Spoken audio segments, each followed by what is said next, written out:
Perfecto. Buscando estimular el desarrollo tecnológico, la innovación desde el sector público y cambiar el paradigma del tradicional proceso de compra pública de innovación, hemos creado GovLink, la primera plataforma digital GovTech Matchmaking del mundo que nace en el Perú para generar oportunidades en todo el continente. GovLink es el primer showcase GovTech de la región, siendo una importante vitrina de vinculación tanto para los proveedores de base tecnológica como para los gobiernos, quienes podrán exponer sus desafíos desatendidos en busca de hallar las soluciones más adecuadas que beneficien a los ciudadanos. Además, integra en todo el proceso a inversionistas Venture Capital, academias, ONGs y organismos de cooperación y filantropía para generar mayor cantidad de oportunidades en este gran ecosistema. GovLink integra el concepto de sandbox regulatorio, un entorno de prueba complementario que ofrece a los actores la posibilidad de analizar las normativas y políticas vinculadas a las soluciones tecnológicas que se desea implementar.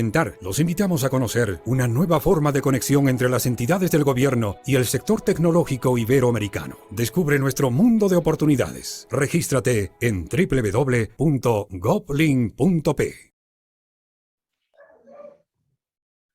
Hola, buenas tardes a todos los que nos acompañan en este evento GovTech Sessions 2022. Muchas gracias por estar presentes hoy. GovTech Sessions by GovLink.p es un evento de conversación que cuenta en esta primera edición con 7 sesiones, con más de 20 key speakers de 8 países de Latinoamérica, líderes en el campo de la innovación, la tecnología, el GovTech y el FinTech. Bienvenidos a esta séptima y última sesión con la que cerramos el GovTech Sessions en la primera etapa de 2022, que se la dedicamos al desarrollo del FinTech en Latinoamérica desde el análisis de 4 personalidades con diversos y enriquecedores enfoques. Sin más preámbulo, le doy la bienvenida a nuestros invitados. Está con nosotros Eduardo Vergara, director y manager de producto FinTech y Enablers para América Latina y el Caribe para The Mastercard. Lenin Tarrillo, Product Owner, Blockchain and Crypto del Banco de Crédito BCP. Y está también como moderador mi amigo y socio, partner de nosotros, Hugo México, Carlos Castañeda Girón, director y socio fundador de Hugo México. Esperamos también que se una Daniel Bonifaz, CEO de Cambista y socio fundador de Flip Inversiones. Él está ahorita en Panamá y tiene algunos problemas de conexión. Esperamos que lo solucione y se pueda subir a este panel pronto. Adelante, Carlos, el escenario es todo tuyo. Gracias, muchas gracias, Alejandra. Gracias, Alejandro, gracias, Lenny, por acompañarnos esta tarde. Esperamos que, como nos indicó Alejandra, pueda incorporarse pronto Daniel. Pero bueno, pues vamos a iniciar esta plática y vamos a tratar de entender ¿qué es el FinTech? Porque es un tema o un término que está muy llevado, muy traído, etcétera. Y sobre todo, cómo lo estamos viendo desde los distintos ámbitos. Mastercard como una empresa, por supuesto, ya con mucha tradición, experiencia y, por supuesto, presencia mundial, que parece, o tú me lo dirás, Eduardo, se está adaptando a este nuevo entorno que es la parte del FinTech. Y Lenin, que tiene mucha experiencia en esta parte de cripto, bueno, Bitcoin, todo este nuevo entorno que es lo que uno entiende como FinTech, pero me gustaría que, Lenin, si quieres, desde tu perspectiva, uno, ¿qué es el FinTech? Y dos, ¿qué significa para el entorno, al menos en el entorno donde tú estás, donde tú operas? ¿Cuáles han sido los cambios? ¿Qué es lo que nos promete? ¿Cuáles han sido las grandes esperanzas y a lo mejor las grandes decepciones? Adelante, Lenin. Gracias, Carlos. Y bueno, gracias a todos por este espacio. De hecho, siempre es importante compartir algunas experiencias, algunos caminos, digamos, recorridos y algunos conceptos que todavía pues están construyendo, ¿no? El mundo de las tecnologías y de las finanzas asociadas a las tecnologías siempre tiene un campo para innovar, un campo para evolucionar. ¿Qué es FinTech? Bueno, más allá del concepto que en realidad pues es una empresa tecnológica que brinda servicios financieros, yo voy a qué propone en realidad la FinTech, ¿no? Y la propuesta detrás de la FinTech, de hecho, son dos. Uno es ayudar a que la banca cumpla un objetivo, una meta pendiente, por así decirlo, que es la inclusión financiera. Y el otro es llegar a esos espacios donde la banca tradicional no puede, ¿no? Yo cada vez que converso con las personas y hablamos de FinTech, siempre pongo el ejemplo de una fintech que me gusta mucho mencionarla, que es Agente Cash, por ejemplo. Es una fintech que, a diferencia de muchas que tiene plataforma web y todo, y apps, pues esta fintech opera con tecnologías muy de SMS y en lugares remotos del Perú. Es de mi amigo Eric, y de vez en cuando siempre converso con él. Esta fintech nació en Jaén, en mi tierra, en Jaén de Cajamarca, y pues digamos que le proporciona una red, un mecanismo a estas bodegas, a estas personas que están lejos de una red bancaria tradicional, de poder utilizar servicios financieros, de poder pagar, por ejemplo, recibos, hacer sistemas de recaudos. Entonces, por ahí empieza a desmenuzarse el concepto de, más allá de que también deberían servir para la inclusión financiera, es también, digamos, extender o ser el brazo extendido un poco de la banca tradicional para llegar a aquellos ecosistemas o aquellos lugares donde naturalmente es muy costoso operar para la banca o requiere pues esfuerzos muy complejos y infraestructuras, digamos, más grandes, ¿no? Entonces, yo creo que ese es algo en la cual pues la fintech ha venido, digamos, aportando un valor interesante en todo este ecosistema financiero. Gracias, gracias, Lenin. Eduardo, desde la perspectiva de una institución, pues ya con una gran presencia y sobre todo una gran trayectoria a nivel mundial como es Mastercard, ¿qué ha representado este ola de cambio tecnológico que ha permitido que empresas de base tecnológica incursionen en servicios financieros, como nos comentaba Lenin? Adelante, Eduardo. Bueno, para nosotros ha sido un tema crucial, un tema core. Esto no es un tema que viene siendo un tema adicional o algo que corre por el lado, sino es algo que va desde las entrañas. Para nosotros el mundo fintech ha entrado a generar muchas cosas positivas al ecosistema de los pagos digitales. Por ejemplo, temas de flexibilidad, temas de agilidad, temas de experiencia de usuario y hasta inclusive de seguridad. Nosotros identificamos 3 tipos de fintech y en cada una de ellas son las que van haciendo lo suyo y van generando mejoras en el ámbito en general, ¿no? Por un lado están las Paytechs. ¿Qué son las Paytechs? Son aquellas fintechs que atienden directamente al consumidor final. Entonces, ahí podemos identificar a muchos emisores de tarjetas de crédito, prepagos, inclusive de débito, en toda la región y en realidad a nivel mundial. Entonces, ese es el primer gran grupo. El segundo gran grupo son las Paytechs enablers, son los habilitadores de pagos. Entonces, estas fintechs a lo que se dedican es a poder habilitar ciertas soluciones y servicios que agilizan y que hacen llegar de manera más rápida a los jugadores tradicionales y a los no tradicionales a nuevas tecnologías, a nuevos temas en general. Y por último, están las fintechs de servicio de valor agregado. Y entonces ahí también podemos encontrar muchísimas. Que imaginemos que hay una cadena de valor de izquierda a derecha. Y disculpen que utilice mis manos, pero más o menos para hacer un poco visual. Y entonces algunas veces en esta cadena de valor existen 10 pasos. Muchas veces algunos jugadores, sean no tradicionales o tradicionales, pueden llegar a hacer por ellos mismos 7 de esos 10. Y entonces ahí encontramos fintechs que van haciendo scoring alternativo, que van haciendo eKYC, que van haciendo temas de biometría, incluyendo marketplaces con temas de cross-sell, etcétera, ¿no? En realidad, el segmento fintech trae una variedad muy, pero muy amplia.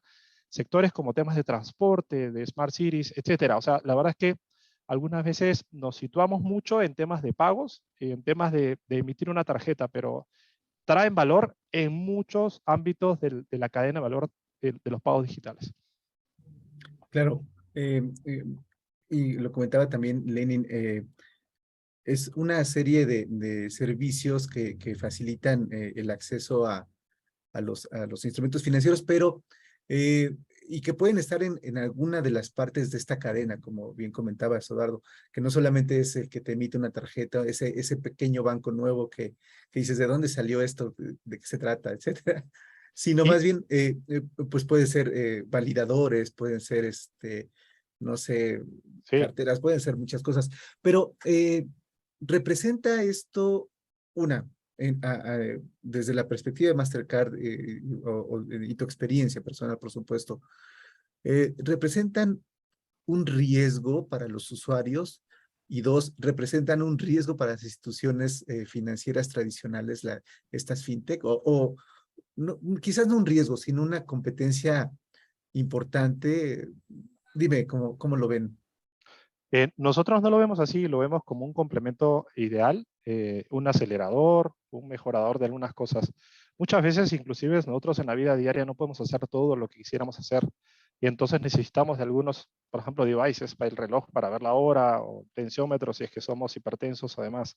Son cosas que van haciendo que llevemos el día a día de mejor manera y de manera más saludable en general. Entonces, lo que nosotros creemos es que las fintech vienen a complementar, vienen a dinamizar, vienen a hacer cosas interesantes, vienen a mejorar la experiencia de usuario. Nosotros tenemos programas en los que albergamos muchas de estas fintechs y lo que buscamos es dinamizar muchos programas y soluciones de manera global. Déjame darte un ejemplo, ¿no? La pandemia nos trajo, una de las muchas cosas que nos trajo es un tema de ya no ser tan cercanos, por ejemplo, al momento de realizar un pago en un supermercado, porque entonces sacamos el alcohol y nos limpiamos la mano y demás, ¿no? Una de las cosas, por ejemplo, que nosotros venimos trabajando y ya lo lanzamos en Sao Paulo, Brasil, junto con una fintech que se llama Payface, que trabaja junto a nosotros, esa es la autenticación del pago en supermercados a través de la sonrisa. ¿Qué nos da esto? Ya no necesitas ni siquiera sacar el plástico, no necesitas tener una billetera móvil, sino que previamente has hecho un onboarding de todo tu rostro, lo has movido para evitar algún tipo de fraude, pero la suplantación de un rostro en persona es bastante difícil. Entonces, eso hace que el pago sea más rápido, que no tengas que tocar ningún dispositivo y que la experiencia de usuario sea buenísima. No solamente para el tarjetaviente, pero también para el cajero que puede tener a los clientes pasando de manera más ágil y haciendo todo mucho más rápido. Claro, interesante, muy interesante porque eh, eh, sí, o sea, nos quedamos con este concepto de la fintech como medio de pago o etcétera. Lenin, tú has tenido oportunidad, por supuesto, de ver algunas de estas experiencias y la innovación es bien importante, eh, precisamente porque, como bien comentabas, lo que se busca es que tú puedas, o las fintech puedan brindar un mejor acceso a las personas que no lo tienen hoy en día. En ese sentido, como lo comenta Eduardo, no son una competencia realmente, sino son un complemento que ayuda precisamente a que los servicios financieros sean más accesibles. Pero tú ¿qué has visto en este ámbito de innovación, donde por supuesto que hay muchas iniciativas, pero bueno, como todos los procesos de innovación, pues también hay a veces dificultad incluso en la adopción. Pero tú, ¿cómo has visto, cómo ha entrado el fintech en la sociedad desde tu perspectiva? Dale, mira, bueno, en principio yo quisiera abordar esta parte de que la fintech, o sea, un poco cómo nació el concepto de fintech, ¿no? De hecho, yo vivía todo este proceso de cuando empezaban pues a crearse la Asociación de Fintech del Perú. Sí, yo estaba en el mundo startupero también, acompañaba a algunas fintech. Y el concepto inició como que somos un montón de pequeñitos y nos vamos a comer pues al gran gigante, ¿no? Y lo comparo mucho con el concepto también que se mueven en el mundo, en el ecosistema de las cripto, ¿no? El cripto, la banca, y al final del día, pues, la fintech la fintech evolucionó a ser pues el brazo extendido de la banca, ¿no? Sí, pero es que ahora que mencionabas esto de cripto, también Claro. a veces hay una confusión, ¿no? A veces pensamos que todo lo que es fintech es cripto y pues no pocos le tienen miedo ahora o Sí, tienen de esta hecho, mala imagen, ¿no? Del blockchain en estos días. sí, Digo, perdón, el Bitcoin, perdón. de la especulación. Sí, Sí, claro.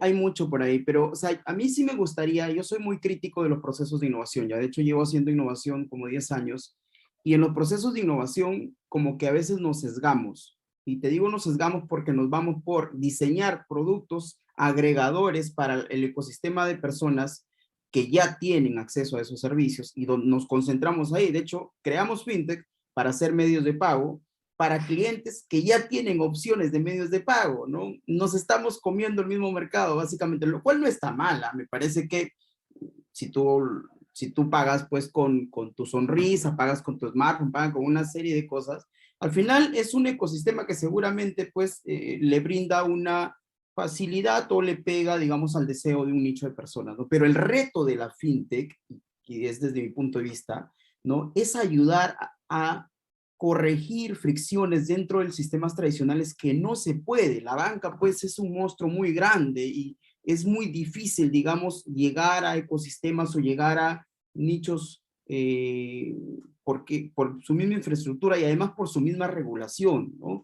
En cambio, la fintech sí lo podría hacer, al ser más pequeño, al tener un espacio regulatorio más grande, permite pues darnos libertades para innovar. Y creo que ahí le está faltando, ¿no? Yo creo que nos estamos enfocando en quitarnos los usuarios que ya tienen servicios, es decir, le vamos a crear una app de pagos, una app de ahorros, una app para que conecte su tarjeta, para que en esta pasarela tenga lo otro. Y donde está la gran oportunidad es en realidad en la capacidad de poder incluir a las personas financieramente. Y ahí creo que todavía hay un reto pendiente. Y hay un reto pendiente, ¿por qué? Porque cuando tú analizas pues la fintech, ¿no? Como alternativa a las finanzas tradicionales, te das cuenta que en realidad pues termina habiendo poca oportunidad, termina habiendo pocos casos de uso reales, ¿no? Que le peguen directamente, digamos, a la inclusión financiera, que es un tema pendiente también de la banca, ¿no? Porque, por ejemplo, en temas de crédito, ¿no? La banca, por el modelo de scoring que tiene, no puede, pues, digamos, aplicar modelos tan inclusivos. La fintech sí podría hacerlo, pero también por la agilidad como realizan ellos sus operaciones, incluso sus costos de crédito terminan siendo incluso más altos. Entonces es más rápido, es cierto, ¿no? No te demora los 3 días que te podrías demorar en una banca tradicional, pero claro, el costo asociado al crédito es más alto. Entonces yo creo que ahí sí hay una gran oportunidad de poder retarnos a innovar justamente en donde se necesita más innovación, ¿no? Porque si no, pues nos vamos a seguir construyendo dentro del círculo de gente que está bancarizada, de gente que tiene acceso a los servicios financieros, de gente que tiene 4 o 5 apps para hacer pagos, para hacer transacciones financieras, y vamos a perdernos esta gran oportunidad de realmente llegar a la gente que no está bancarizada, ¿no? Yo creo que ahí hay una crítica interesante tanto a la banca tradicional como a las fintech, ¿no? Y además que es una promesa de la fintech. De hecho, la fintech cuando nació pues con esta promesa de que yo voy a poder corregir cosas que la banca tradicional no puede hacerlo hasta ahora, ¿no? Pero las propuestas que hasta ahora están expuestas se concentran en, voy a brindarles servicios más ágiles, más chéveres, más de experiencia a los usuarios que ya son de la banca, ¿no? Lo cual no está mala, yo creo que está muy bien, pero creo que hay cosas que estamos dejando de hacer y estamos postergando. Pero, ¿no? Lenin, y ahí creo que las cripto el blockchain y las cripto podrían ser una gran oportunidad también de explorar, ¿no? Casos de uso que nos permitan pues corregir esas tareas pendientes de la fintech y la banca. Por ejemplo, la idea de crear una fintech o de crear servicios financieros soportados en la tecnología alternativos a la banca tradicional, ¿no? Venía por el hecho de bajarle los costos operativos a las finanzas, porque al final si tú quieres ser inclusivo, ¿no? Ayudas a que la persona gaste menos en este proceso utilizando la tecnología, pero al final del día no termina siendo así, ¿no? Termina poniéndole un sistema más chévere, una mejor experiencia, pero que le cuesta más y que termina siendo menos inclusivo. Y ahí, por ejemplo, si podemos diseñar modelos que utilicen criptomonedas como rampa, tranquilamente podríamos reducir a casi cero los costos operativos en las finanzas tradicionales, pagos, remesas, ¿no? Y por el otro lado, por ejemplo, de acceso de inclusión financiera, tranquilamente podríamos diseñar sistemas, o sea, si es que verdaderamente queremos hablar de inclusión financiera, ¿no? Y de inclusión financiera propiamente dicho de acceso, de darle oportunidad a las personas a que accedan a crédito, tranquilamente podríamos crear sistemas de créditos tokenizados que nos permitan, ¿no? Sobre blockchain, que permitan pues diseñar modelos que no se pueden bajo el marco regulatorio tradicional. De hecho, porque un banco pues no puede ir y bajar las tasas que están establecidas, ¿no? Una fintech podría hacerlo, pero también sus costos operativos me imagino que terminan pues volviendo insostenible el modelo. Entonces yo creo que ahí hay una tarea pendiente, ¿no? Que el abanico de propuestas de la fintech todavía no la ha podido abordar y que tranquilamente las criptomonedas y el blockchain puede entrar y ser una opción ahí explorada, ¿no? Claro. Te quería preguntar en el tema de la confianza y la adopción. Porque tratando ese dinero, obviamente, pues nadie quiere arriesgarse y de repente ves un nuevo servicio que ofrece ciertas cosas, etcétera. Y por ejemplo, para personas que no han tenido acceso al servicio, a los servicios financieros, pues a veces no es fácil incorporarse precisamente a los servicios. Y eso nos lleva a la parte de regulación. ¿Cómo regulamos a las fintech que por su misma característica son ágiles, son, digamos, tienen mucho movimiento, etcétera, pero que la regulación pues siempre te lleva a una parte un poco más pesada? Y para hacer un ejemplo muy claro, en México, por ejemplo, tenemos una ley fintech donde una de las tantas consecuencias de esta ley fintech, esta cartera que uno podía tener en PayPal, donde podías tener un saldo guardado ahí y hacer tus transacciones, etcétera, con saldo en la nube, digamos, de PayPal, ya no es posible, porque la regulación ya no permite que existan estas carteras en la nube, etcétera, sino que tienes que bajarlo a cuentas pues, lo antes posible. Entonces, ¿cómo juega la regulación? ¿Qué tanto daño le podemos hacer a las fintech, pero que también es necesaria para darle certeza al usuario?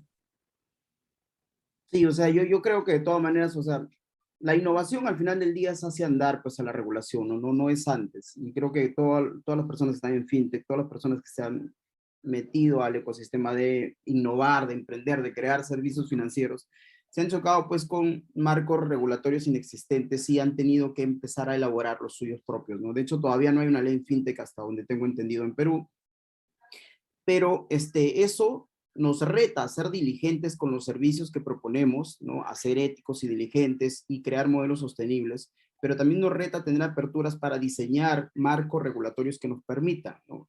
La banca, por ejemplo, tiene el sambo regulatorio que ha entrado en Perú, ha entrado en vigencia este febrero de este año, y por ahí todavía no hay ningún proyecto y tranquilamente la banca podría, digamos, experimentar modelos más inclusivos o más, digamos, arriesgados sobre ese marco, ¿no? La fintech no la tiene, pero tengo entendido que por la asociación de fintech ya tienen cercanía un poco con el regulador y por ahí podrían empezar a establecer algún marco regulatorio. Y cuando nos metemos pues al ecosistema de las cripto, peor, ¿no? Ahí no hay todavía un marco regulatorio y creo que no hay todavía un marco cercano. Y hay mucha información como que fantasma y dañina acerca de este ecosistema. Yo creo y yo veo eso más como una oportunidad en dos sentidos, ¿no? Una oportunidad en el sentido de la educación, ¿no? Entendiendo el potencial de las criptomonedas como digamos, una herramienta para agregar una capa de low cost a las finanzas tradicionales, ¿no? El ejemplo más claro creo es las remesas. Enviar remesas por el sistema tradicional te cuesta un montón y demora mucho, y por medio de las rampas criptomonedas, por criptomonedas estables, es teóricamente cero, ¿no? Entonces yo veo ahí una oportunidad de la fintech, que es, digamos, el llamado a operar aquí, a diseñar servicios que utilicen el potencial de las criptomonedas sin exponer a las personas a este ecosistema de volatilidad, ¿no? Al final del día, que es como naturalmente sucede. Si te das cuenta, somos pues, ¿cuántos? 5 billones de personas conectadas a Internet, por lo menos. De esos 5 billones, yo estoy seguro que más del 80% no entiende cómo funciona una aplicación bancaria en realidad, ¿no? Simplemente sabe que abre su aplicación bancaria, ahí está pues su saldo y puede, digamos, transaccionar. No sabe que su aplicación se conecta a una nube, luego baja a un core, se conecta a todo el ecosistema de APIs, ¿no? Entonces, la idea de utilizar criptomonedas, pues, debería ser también así. Deberíamos hacer transparente el proceso para los usuarios y aprovechar el potencial que tienen estas criptomonedas de ser bajo costo, de ser completamente descentralizadas, ¿no? Y empezar a crear servicios por ahí. Yo creo que la fintech, si es que no está pensando incluir por lo menos servicios que utilicen rampas de criptomoneda o rampas blockchain, se está perdiendo una gran oportunidad de verdaderamente expandir sus modelos de negocio y cumplir propósitos pendientes, ¿no? Claro. Carlos, ahí te Eduardo, complemento, adelante. Adelante, Eduardo. te complemento un poquito. Este, por ejemplo, hay varios segmentos a los que las fintechs pueden ser un dinamizador, ¿no? Hace un rato Lenin hablaba de inclusión financiera. Yo hablaba un poco del tema de habilitación de tecnología para mejorar experiencia de usuario. Para temas de inclusión financiera, bueno, han habido muchos, ¿no? De hecho, la pandemia aceleró la llegada a lugares en donde no había, sobre todo ir desde el punto de vista físico a los segmentos muy pequeños a llegar a un tema digital. Por ejemplo, salió algo que tuvo mucho éxito, el Pay by Links, que lo que le permitió es un bodeguero hacer ventas a través de WhatsApp mandando links de pago, no teniendo que generar una website. Y eso ya es incluirlo financieramente, porque antes lo que hacía, todo lo hacía en efectivo. Hay fintechs que hacen alternative scoring, que cogen, por ejemplo, información de telcos, de portafolios de tarjetas prepago, con el objetivo de generar a través de inteligencia artificial un scoring que le pueda brindar al banco la oportunidad de brindarle medios de pago digitales a segmentos que hoy día no son atendidos. Y así puedo hablar de mil y un casos, ¿no? Mi posición es un poco global y entonces me toca ver la fintech no solamente de Latinoamérica y del Caribe, sino de las otras regiones. Y voy viendo cómo las fintechs van generando una inclusión financiera sólida y firme.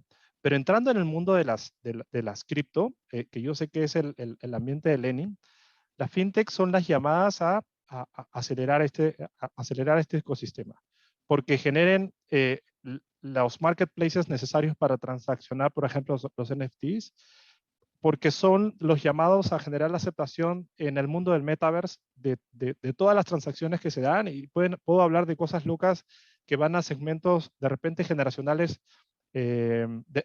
para gente más joven, pero en donde ya están entrando otras generaciones, en donde pueden generar billeteras o cripto billeteras para hacer intercambios entre fiat y una criptomoneda.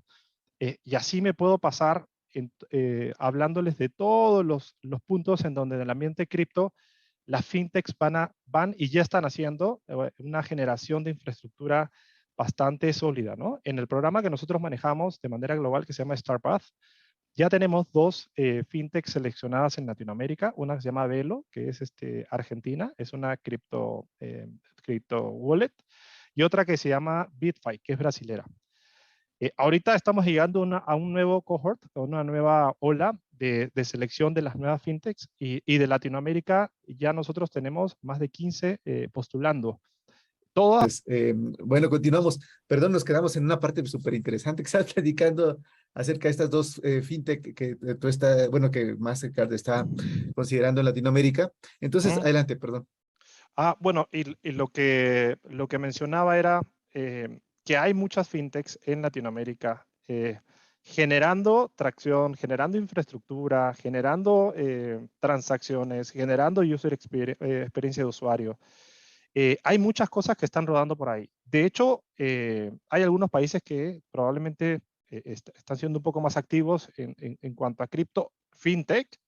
El Perú no se queda atrás, no para nada, pero sí vemos algunos actores en México, en Brasil, en Argentina, en Colombia, que ya van lanzando cosas bastante interesantes y que creo que van a dar que hablar muy, muy pronto. Entonces, creo que la dinamización también, así como del lado tradicional hablábamos del tema de pagos digitales, hablando de las carreteras tradicionales, está del lado de los fintech. Yo creo que aquí también, o sea, es algo que va a suceder porque va a suceder a través de ellos. Claro. Y bueno, obviamente estás en una buena posición, una posición privilegiada para estar viendo precisamente cómo desarrolla. Sé que estamos hablando del tema latinoamericano, pero desde tu perspectiva, ¿cómo ha evolucionado esto? ¿Qué tal estamos en Latinoamérica? ¿Estamos siendo, digamos, pioneros o estamos atrasados? Comparando con otras regiones, obviamente, no sé, los países más desarrollados, a lo mejor Europa, Asia, que igual tiene muchas cosas también ahí y que están llegando también a Latinoamérica. Y África, que es aparte todo un tema distinto por la conectividad, infraestructura. Pero cuéntanos, ¿cómo ves tú el entorno, dentro del entorno global, cómo ves a Latinoamérica en particular?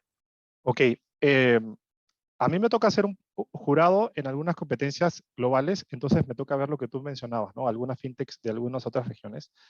Y lo que yo te puedo decir como línea final es, cada región tiene fintechs orientadas a sus realidades. Y creo que Latinoamérica trae fintechs, porque en realidad por eso nació un poco este ecosistema fintech, especializadas en lo que necesitamos, especializadas en desarrollar aquellas cosas que nomás no están sucediendo. Y cuando hablo, no es que el lado tradicional no lo está haciendo, no, sino es que hay temas de inclusión, hay temas de experiencia de usuario, hay muchos temas que están pasando. ¿Qué tipo de fintechs estoy viendo mucho ahora apareciendo? Por ejemplo, el año pasado, dos de las tendencias más importantes en el ambiente fintech a nivel mundial, pero con bastante énfasis en Latinoamérica, eran dos, ¿no? Uno era el que ya lo mencionaba hace un momento, estos bodegueros en general traten de llevar a algo al mundo digital sus ventas para que esa cercanía que había por el tema de la pandemia no les redujera las ventas. Entonces comenzaron a poner POS, en algunos casos algunos dongles o algunas empos pequeñitas. Y entonces eso que trajo la posibilidad de brindar préstamos a través de esa terminal. Y entonces ahí comenzaron a entrar algunas fintechs a desarrollar eso. Lo segundo es el tan mencionado, que lo deben de haber escuchado, el Buy Now, Pay Later, que lo que hace es encontrar algunos clientes que en muchos de los casos no están bancarizados, pero que algunas entidades que son los lenders pueden buscar, de acuerdo a su perfil, la posibilidad de brindarle la compra inmediata en el sitio de venta y poder brindarle un medio de pago digital de manera casi inmediata. Pero para que eso se dé, tiene que haber una infraestructura, y esa infraestructura la están resolviendo algunas fintechs. Para tener un verdadero one-to-many, o sea, no para ir tienda por tienda haciendo acuerdos comerciales, sino el que, por ejemplo, una fintech, por ejemplo, yo voy a la tienda, quiero comprarme una televisión, pero no tengo un medio de pago digital. Y entonces ellos pueden generarme un Buy Now, Pay Later y emitirme una tarjeta digital en 2 minutos. Toda esa habilitación, toda esa infraestructura para incluirme a mí financieramente, para que yo comience a ser bancarizado, lo están resolviendo en algunos casos, no en todos, algunas fintechs. Y entonces lo que están intentando hacer es algo que para Latinoamérica es necesario. Entonces cuando yo veo temas de Europa o cuando veo temas de África, son realidades distintas y van solucionando temas distintos. Es más, veo algunas fintechs de algunos otros lugares tratando de resolver cosas en Latinoamérica y les cuesta. ¿Por qué?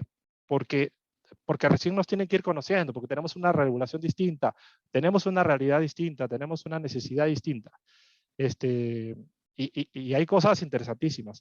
Por ejemplo, hay una europea que lo que hacía es brindaba un aplicativo al papá para que le diera al teenager una tarjeta de débito, y entonces el papá tenía un aplicativo y el hijo tenía un aplicativo para que los dos supieran cómo iba a ir gastando. Entonces yo papá podía saber cómo mi hijo iba utilizando un medio de pago digital y yo tenía controles y tenía muchas más otras cosas, ¿no?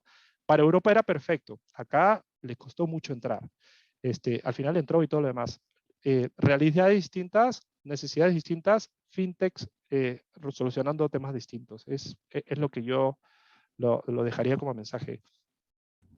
Claro, pero ahí lo interesante precisamente que nos permite la tecnología es cómo pues se borran de alguna manera las fronteras, los espacios geográficos, aunque las limitantes son otras. Lenin, ahí en la experiencia que tienes en todo este ecosistema que tú has podido ver en Perú y en otras partes de Latinoamérica también, ¿cómo has visto pasar estas fronteras? Porque hay algo que nos une en Latinoamérica que tenemos ciertos puntos de contacto. Obviamente no es idéntica la relación o realidad en México, que en Perú, que en Colombia, que en Venezuela, que por ejemplo, que en Venezuela se ha hecho mucho esto del pago a través de un aplicativo por la cuestión que tienen ahí de inflación y que es mucho más rápida la transacción, etcétera. Y por ejemplo, que en México no ha sido, no ha podido ser tan efectiva porque estamos más acostumbrados tanto al manejo efectivo como al manejo de las opciones tradicionales, por ejemplo, de transferencias electrónicas. Pero, Lenny, ¿tú cómo has visto cómo ha avanzado el fintech, en este caso, dentro de Perú y cómo se ha ido expandiendo, según lo ves? ¿Cuáles han sido las dificultades o cuáles son las ventajas de emprender en Latinoamérica este tipo de proyectos? Yo creo, o sea, de hecho, se ha expandido bastante. El ecosistema de fintech en Perú ha crecido bastante. La asociación de fintech, de hecho, es creo que una de las más sobresalientes asociaciones aquí en Perú, ¿no? Y además que la fintech, pues, ha empezado a establecer relaciones naturales con la banca, ¿no? Hay muchas fintech que la banca ya incluso los ha comprado y terminan siendo como que servicios, como que el brazo extendido que te comentaba de la banca tradicional, ¿no? Eh, Luego ahí yo creo que hay mucha oportunidad para establecer, para retarnos a construir servicios, servicios un poco más disruptivos, que le apuesten pues a modelos no tan seguros en revenue, ¿no? Yo creo que ahí está el verdadero reto de una fintech, porque de hecho cuando estamos pues en el corporativo, en banca, siempre intentamos de diseñar modelos, pero al final del día uno siempre está limitado porque lo que puedes hacer dentro de la banca tiene que estar establecido por ley, ¿no? O sea, no puedes hacer nada que no esté pues dentro de la ley de bancos. Pero la fintech no es así. De hecho, la fintech podría hacer cualquier cosa que no esté expresamente prohibido. Entonces, su marco como que regulatorio, si bien es cierto, no existe, pero tampoco es que es bloqueante. Tiene mayores posibilidades, digamos, a retarse a algunos modelos, ¿no? Y yo cada vez que converso con personas que están en el ecosistema de fintech, siempre les digo, explora cripto, alejémonos digamos, de este ecosistema especulativo de las cripto, del mercado, y empezamos a ver, digamos, el potencial. Y cuando uno empieza pues a ver qué cosas, qué valor, qué potencial hay en este ecosistema DeFi, en este ecosistema cripto, ¿no? Puedes poner ejemplos tan transparentes como un e-commerce de un emprendedor tranquilo, pues de un emprendedor pequeño, perdón, pues, termina pagándole 4% de la operación, digamos, a la pasarela y pago, ¿no? Bajo las finanzas tradicionales. En una rampa cripto eso podría reducirse a teóricamente cero, ¿no? Pero hace falta herramientas que sean, digamos, que puedan ser usadas por las personas, ¿no? Que no tengan que pasar por todo un proceso de capacitación para que se metan recién a este ecosistema de las criptomonedas o a este ecosistema de las blockchain. Y ahí creo que hay mucha oportunidad para la fintech, para explorarlo. Hay una startup en Perú que está explorando pagos con criptomonedas, de hecho ha hecho algunos pilotos y eso me llena mucha ilusión porque empieza pues a proponer una nueva forma de hacer finanzas, sin exponer al riesgo a las personas, porque de hecho si utilizas una criptomoneda estable, te alejas de todo el riesgo de la volatilidad y digamos, de la especulación dentro del mercado, porque al final solamente para ti es una rampa, ¿no? Eso es empezar, digamos, a utilizar este potencial que tienen las criptomonedas frente a los activos, frente a las finanzas tradicionales. Y lo otro es, tranquilamente podríamos utilizar la tokenización como instrumento para crear sistemas de crédito inclusivo, sistemas de tokenizados de capital de trabajo, o instrumentos tokenizados en los cuales las personas podrían, digamos, invertir. Yo creo que hay una gran oportunidad que la fintech ya lo está explorando de a poquitos, pero creo que se podría, pues, digamos, posicionar fuerte en ese frente, ¿no? Claro, gracias. Bueno, es momento de que invitar a la gente que nos está acompañando. Si tienen alguna duda, alguna pregunta, algún comentario, nos lo dejen en la parte de las preguntas y respuestas para comentarlas mientras estamos aquí en la sesión. Y saber que el tiempo es maléfico con nuestras reuniones cada vez más, porque bueno, mientras más nos incorporamos a las tareas cotidianas en en esta nueva realidad que le llamaron hace unos meses, hace más de un año. Bueno, pues no queremos abusar del tiempo tanto de nuestros invitados como de nuestra audiencia. Pero bueno, contando esto y esperando que nos pregunten o nos comente la audiencia, quisiera que me dieran una especie de recomendación, o más bien, no recomendación, sino más bien como una reflexión tanto para los usuarios como para los emprendedores que están también viendo las posibilidades de hacer un emprendimiento fintech, etcétera. ¿Qué es lo que no tenemos que olvidar en este ámbito, dada la experiencia que ustedes dos, por supuesto, nos pueden compartir? ¿Cómo, si queremos ser emprendedores, cómo debemos empezar? ¿Qué debemos cuidar? Y si somos consumidores, ¿qué debemos revisar? ¿Dónde no nos debemos ir? Porque también hemos encontrado, y ustedes lo saben, hemos encontrado estas cuentos de terror a veces, ¿no? Con empresas que bueno, nacieron como una fintech muy prometedoras, etcétera, bueno, pues resultaron en algo decepcionante, bueno, ya estamos hablando de dinero en muchas ocasiones, que eso, bueno, ya saben que no es fácil obtenerlo, no es fácil conservarlo, pero es peor aún cuando no lo cuidamos. Eduardo, por favor, adelante, ¿cuáles serían tus recomendaciones en el ámbito de revisar cómo avanzamos como usuarios, pero también como emprendedores, hacia dónde tendremos que ir? ¿Cuál es la visión que nos comentabas eh, eh, a partir de esta experiencia que tienes en el entorno global? Tienes tu micrófono apagado, entonces no te escuchamos, Sí, perdón. sí, esa es una de las cosas que más hemos escuchado en los últimos 3 años. El No, micrófono nada más apagado. como nota al pie, la frase del 2020 fue: estás en mute. Sí, Esa sí, fue sí, la frase del 2020, sí, pero es algo que no se nos quita. Adelante, Eduardo. sí. Bueno, es una pregunta bastante interesante. A lo que yo iba es, a ver, de los emprendimientos que he visto y que han trabajado con nosotros, lo primero es el ser genuinos, ¿no? El ir hacia donde existe el know-how.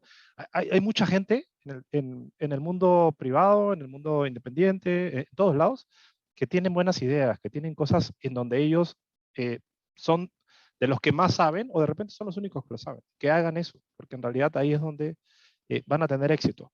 Lo segundo es que lo hagan a conciencia y entonces hagan un business case y que vayan creciendo de manera gradual, porque también la otra es, de pronto ya queremos ser gerentes generales con 25 personas por área y entonces eso nos va complicando un poco la historia. Lo tercero es, a mí de manera particular, y ahí voy a hablar a título personal, me gusta que cuando van creciendo vayan buscando o vayan asociándose con venture capitals en algunos casos o con algunas empresas que quieran invertirle, pero también no solamente inyectar dinero, sino también meterle el cerebro, meterle la experiencia que algunas personas de este board pueden ingresar, porque un ojo externo puede traer buenas ideas, ¿no? Entonces, eso también me parece que está bueno. Eh, voy a hablar un poco a título de las marcas, ¿no? Y no voy a centrarme en la que yo trabajo, pero en general, creo que cuando uno emite y emite bajo una marca, creo que la marca ha hecho su trabajo de hacer un respectivo due diligence para observar que que la empresa tiene lo que debería tener y las que especificaciones de su infraestructura tecnológica están acorde a lo que debería ser. Para eso nosotros trabajamos en estándares de la industria y etcétera, para proteger no solamente a ellos, sino también a los clientes. Entonces creo que eso es un buen respaldo y te da una buena idea, no es que te dé el 100% de la idea, pero te da una buena idea a ti como usuario que hay algo serio detrás de esa empresa, ¿no? Y por último es, creo que necesitamos más fintechs, creo que necesitamos más personas haciendo cosas distintas. Nosotros tenemos estos programas que se llaman StartPath. Yo soy el sponsor para toda Latinoamérica y el Caribe, para todas las fintechs de Latinoamérica y el Caribe. Tenemos tracks de cripto, tenemos tracks de Open Finance, tenemos tracks enfocados en mujeres emprendedoras y líderes de fintechs. y trabajamos junto con ellos. No somos una aceleradora, sino que buscamos fintech en late stage, en la etapa, cuando ya tienen un producto lanzado en el mercado, para trabajar con ellos, para ayudarlos a despegar más aún en temas comerciales y para ver cómo nosotros juntos podemos lanzar algo interesante al mercado. Entonces, ese tipo de situaciones creo que vale mucho la pena. Nuestro programa se llama StarPath, es como un comercial que estoy haciendo, pero una de las cosas que me encantaría es tener más fintechs, por ejemplo, peruanas en el programa, ¿no? Yo como peruano me encantaría tener muchas. Hoy día tengo de algunos países, no tengo de Perú y estoy buscando la primera de Perú. Entonces, todos los que quieran hacer algo disruptivo, vayan, porque este creo que es un buen momento. La pandemia nos dejó muchos espacios abiertos y hay que utilizarlos. Hay que emprender, no hay que tener miedo. Y insisto, el ser genuino creo que es una buena base para que tengas una fintech exitosa. Gracias, gracias, Eduardo. Lenin, en la misma pregunta, pero aparte, de repente me surgió una duda escuchando a Eduardo. Vamos a suponer, yo tengo una gran idea, etcétera, pero ¿qué tan difícil es hacer estos emprendimientos? ¿Necesito mucho capital? ¿Cuál es el punto? ¿Por dónde empiezo? Tengo una buena idea, pero estoy en cero. ¿Por dónde empiezo, Lenin? Que tú tienes un buen visión o visibilidad de esta problemática. ¿Por dónde empezar? De hecho, bueno, permíteme un poco conectar con lo que comentó Eduardo, ¿no? Eduardo comentaba algo que para mí es clave, hay que intentar o retarnos a ser genuinos. Y yo creo que hay un concepto más allá de fintech en el ecosistema emprendedor, es pues en que, digamos, tener una idea y luego ser este animal misterioso de los unicornios y llevar pues el proyecto ahí, ¿no? Y lo hacemos en función a eso. Yo creo que cuando uno busca, digamos, busca llenarse de mucho dinero, pues te empiezas a llenar también de sesgos, ¿no? Al final de cuentas, empiezas a prestarle más atención a tu modelo de revenue que a tu propuesta de valor principalmente. Y terminas haciendo, pues, lo que en el argot criollo se dice la vieja confiable, ¿no? Hagamos un servicio que ya existe porque si le metemos harto marketing, posiblemente comemos una cuota de mercado.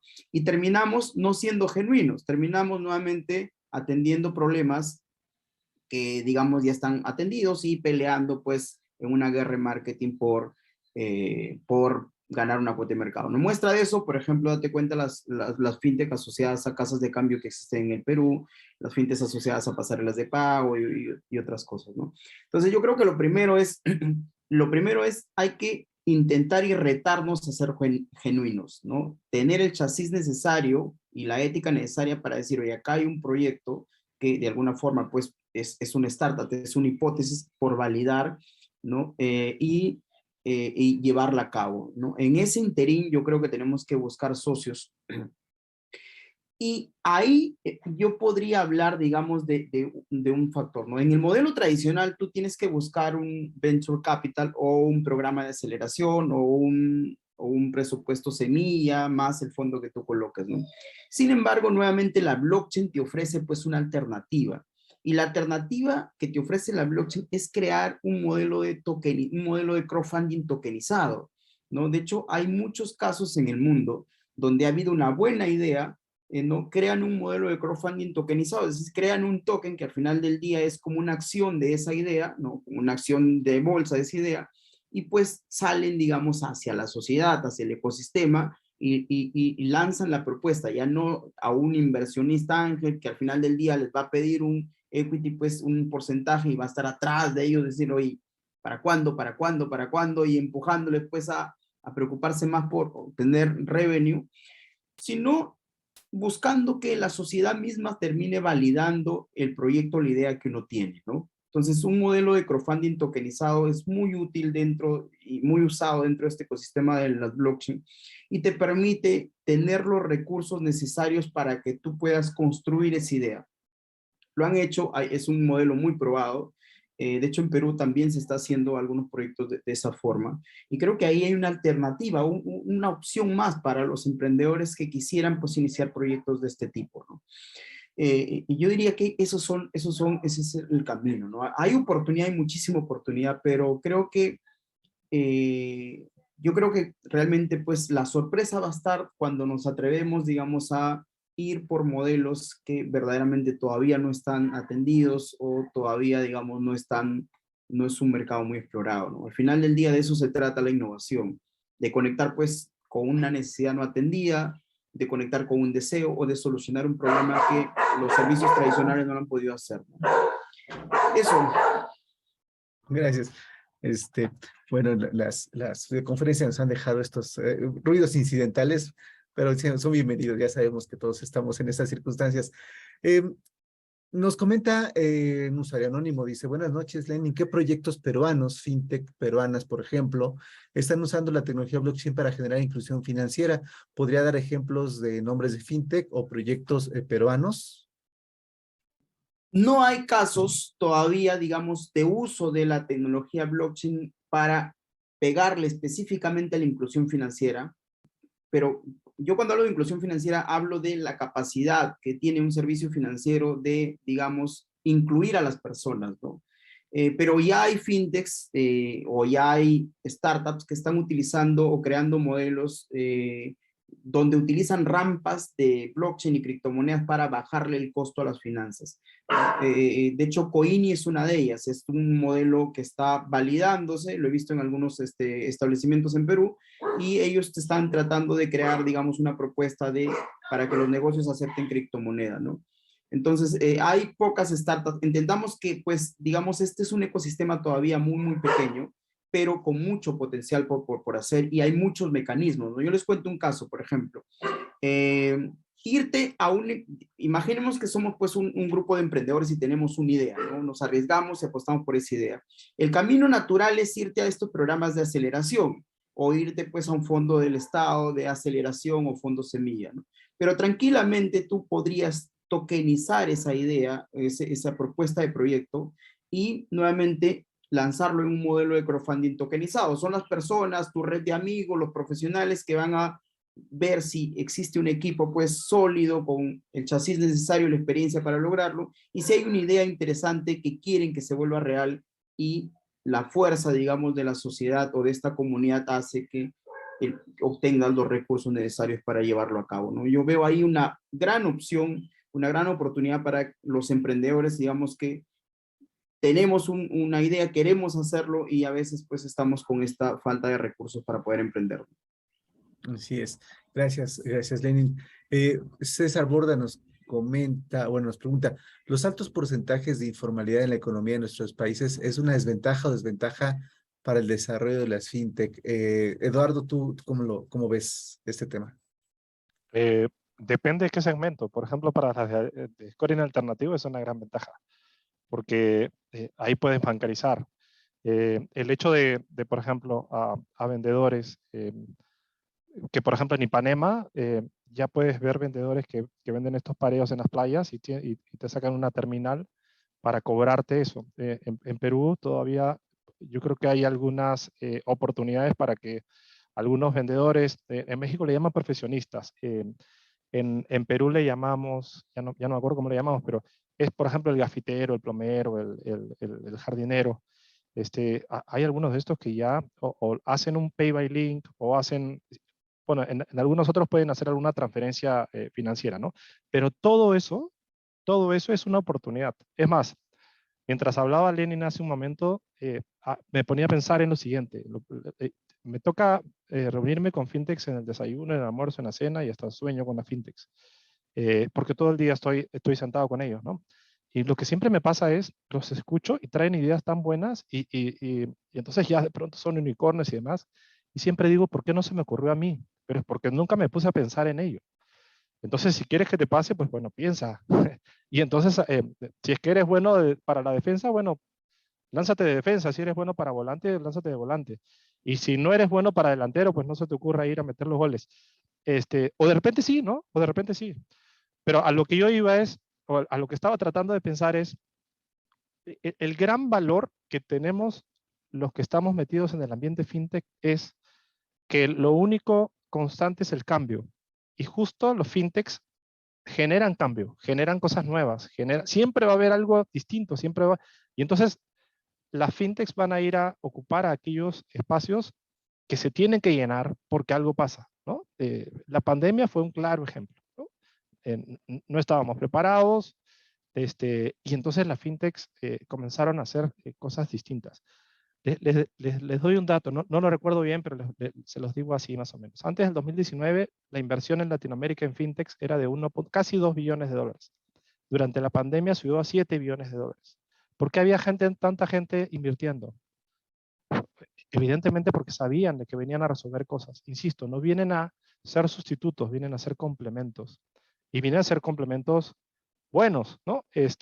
Una de las cosas que he venido viendo es esos en inglés se dice partnership, ¿no? Que van generándose entre la banca tradicional y la fintech para hacer cosas exquisitas para el cliente final.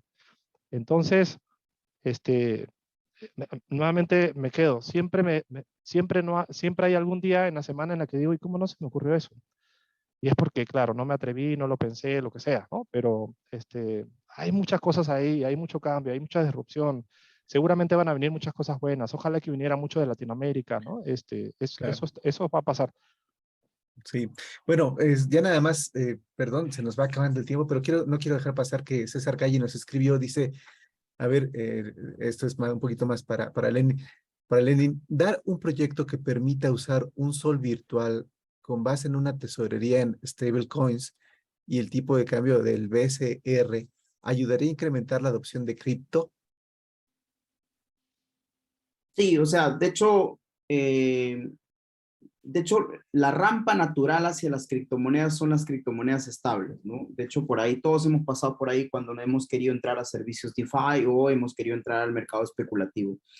El problema de las criptomonedas estables es que al final es una empresa la que asegura la estabilidad detrás. Entonces, tú tendrías que confiar en una empresa o no. Entonces, yo creo que ahí sí hace falta un marco regulatorio que genere, pues, digamos, una obligación legal de estas empresas frente al activo que están custodiando. Tranquilamente la banca podría ser un jugador interesante ahí, porque al final del día, ¿quién más custodio seguro de fiat que la banca, ¿no? Yo creo que hay oportunidad para una criptomoneda estable peruana, sí la hay, porque de hecho el Perú recibe muchísimos turistas, ¿no? Y el turista pues tiene este problema de estar cambiando de las divisas que trae al sol, ¿no? Entonces, si existiera una criptomoneda estable, respaldada, donde la gente empezaría a confiar, ¿no? Tranquilamente, pues no tendría que cambiar nada. Desde cualquier parte del mundo compras la criptomoneda estable y vienes y la gastas en el Perú, ¿no? Además, facilitaría los pagos, facilitaría las remesas entre, digamos, países de la región. Yo veo muchísima oportunidad ahí, ¿no? El que lo hagan digital, el que sea el Banco Central que lo haga, creo que es otro tema que tiene más que ver con la CBDC y que creo que todas las instituciones lo están explorando. Al final del día, yo creo que estamos viendo los últimos días del efectivo como lo conocemos, ¿no? En los próximos años, los países van a explorar muy seriamente meterse pues a crear monedas digitales de su propia moneda, ¿no? No sé si lo harán sobre blockchain o lo harán sobre bases de datos descentralizadas, pero de que lo van a explorar, ¿no? El efectivo creo que ya está con sus días contados. Claro. Bueno, pues se nos acaba el tiempo, estamos exactamente cerrando el tiempo. Muchísimas gracias, Lenin. Muchas gracias, Eduardo, por tomarse ambos el tiempo para atender este evento. Y bueno, pues dejo a Alejandra, que tuvo algunas cuestiones con su conexión, como todos los Mil tuvimos, perdones. pero no se preocupen, todo quedó Mil bien. perdones, por favor. No, entonces, Eh, bueno, pues Alejandra, te dejo para que nos puedas ayudar a clausurar estas sesiones que por demás fueron Muchas gracias. muy enriquecedoras, trataron temas muy Gracias. interesantes y bueno, pues tuvieron invitados de Gracias, lujo como los partner. de Te hoy. pasaste, Carlitos. Muchas gracias. Gracias a Hugo por todo el apoyo, invalorable, amigo. Y a toda la gente que estuvo, gracias a los panelistas, Lenin, Eduardo, lo máximo, por acompañarnos en este espacio, por compartir sus experiencias tan valiosas. Gracias a los asistentes. Les pedimos que nos sigan en redes para que puedan conocer las novedades, los nuevos eventos que traemos, que se vienen en los próximos meses. Yo creo que les va a encantar lo que se viene. Tenemos varias cosas este año y el siguiente año, así que síganos en redes, Hugo y GovLink. Nada, un abrazo, gracias nuevamente a los panelistas y un abrazo Gracias. para todos. Gracias por haber estado en el evento. Gracias. Gracias. Gracias.